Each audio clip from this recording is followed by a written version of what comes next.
नमस्कार मंडळी, आपणाज रेसिपी या यूट्यूब चॅनलला आपलं परत एकदा स्वागत आहे.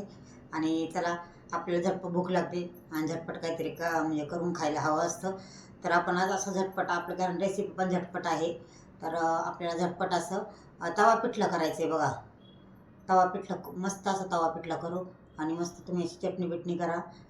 बाजरीची किंवा ज्वारीची भाकरी, कांदा, लिंबू आणि चांगलं फस्त करा, कारण खूप छान रेसिपी आहे आणि 5 मिनटात होणारी आहे. त्यामुळं आपण पटकन करायला घेऊ आपलं तवा पिठलं. तर त्यासाठी आपल्याला काय काय लागतं आपण बघूयात. तरी ते मी कोथिंबीर कट करून घेतली आहे. एकच कांदा घेतला बघा कट करून. 2-3 मिरच्या घेतल्यात, कारण त्यात तिखट आहेत खूप. आणि एक फांदी कढीपत्त्याची घेतली, छान गावरान कढीपत्ता मी गावाकडून आणलेला आहे. तर अशी जिरं घेतलं आहे, जिरं थोडं जास्तीचं घेतलं आहे. लसूण घेतलं आहे. इथे 1 वाटी बेसन पीठ घेतलं आहे बघा मी थोडंसे, कारण 2 मेंबरसाठीच पिठलं मला बनवायचं आहे. आणि इथे हिंग घेतलं आहे आपण. तर आपल्याला प्रथमे ना मिरची आणि लसूण, जिरं हे मिक्सरमधून आपण जरा आबडधोबड काढून घ्यायचे. असं एकदम बारीक असं नाही करायचं, आबडधोबड काढायचे. तर चला आपण ते मिक्सरमधून काढून घेऊयात. बघा, आपण मिरची बारीक करून घेतली अशी, मी खूप बारीक पण नाही केलेली. आणि त्याचा कढीपत्ता आपण तोडून घेतला आहे जरा. तर बघा, आता आपण तेल टाकू तव्यावर. 1 पळी तेल टाकते मी, कारण आपल्याला तवा पिठला करायचे, मस्त असं पिठला करायचं बघा. आपण घाईच्या कामात करू शकतो आणि खूप छान लागतं. आपलं तेल इथं तापलेलं आहे. आपण थोडीशी मोहरी टाकायची आपल्याला आणि जिरं पण टाकायचं आहे थोडंसं बघा. थोडा कढीपत्ता टाकायचा आहे. आपण जिरं पहिलं घातलेलं आहे म्हणून आपल्याला थोडं घालतो आणि कट केलेला कांदा टाकूया त्याचा.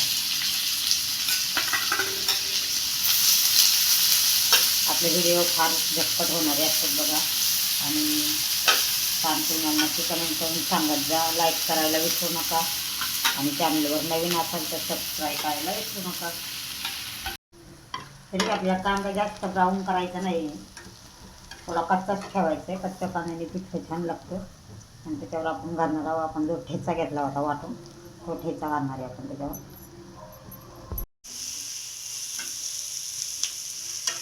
आपला कांदा ठेचा चांगला परतला आहे.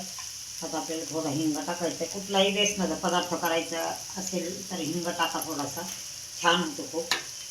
आणि त्यावर आपण टाकू थोडीशी हळद. आता हे बघा,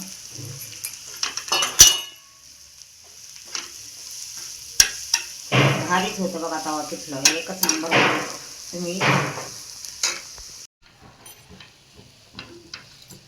मस्त आपलं वाटण परतलं आहे बघा. आपण थोडी कोथिंबीर टाकूया. थोडी कोथिंबीर आपण नंतर टाकायला ठेवलेली आहे, सगळे मी टाकलेली नाही कोथिंबीर. आणि आता आपल्याला टाकायची चवीपुरतं मीठ.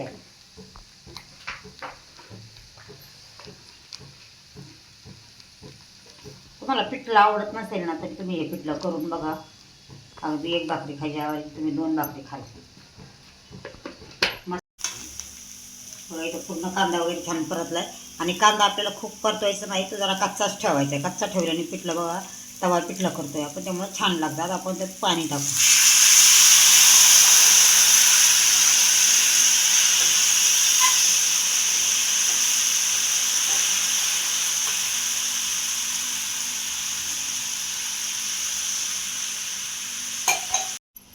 इथं बघा आपलं पाणी उकळायला लागले.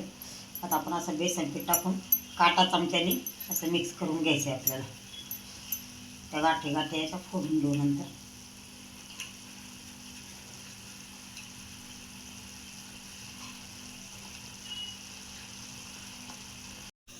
बघा, या बेसनाच्या गाठी झाले, छान लागतात असं गाठीचं बेसन. आता पिठलं म्हणा. आणि आपण थोडंसं फोडून घेऊ असं बघा. मी काटा चमचा घेतलेला आहे फोडण्यासाठी, तर काटा चमच्याने छान फुटतात. थोडं मस्त फुटल्यात चांगल्या. आता आपण त्याला मंद गॅसवर 5 मिनटं ठेवून देऊयात, म्हणजे छान होईल. ते असं मस्त असं आपलं तवा पिठलं रेडी झालेलं आहे. आणि खरवड पण खायला खूप छान लागते त्याची बघा. खाली ते कडक कडक झालेले खरवडे, ते खायला मस्त लागते आणि झटपट होते. आणि तुम्ही एक भाकरीच्या ऐवजी 2 भाकरी नक्कीच खाऊ शकाल. तर आपली ही रेसिपी नक्की ट्राय करा तुम्ही आणि कशी झाली मला कमेंटमध्ये कळवा. चॅनलवर नवीन असाल तर लाईक शेअर सबस्क्राईब करायला अजिबात विसरू नका. आणि असेच आपल्या नवनवीन रेसिपी पाहण्यासाठी आपल्या चॅनलला सबस्क्राईब करा आणि बेल आयकनवर क्लिक करून ऑल सिलेक्ट करा, म्हणजे आपले सगळे नवीन नवीन व्हिडिओ तुम्हाला पाहायला भेटतील. तर धन्यवाद.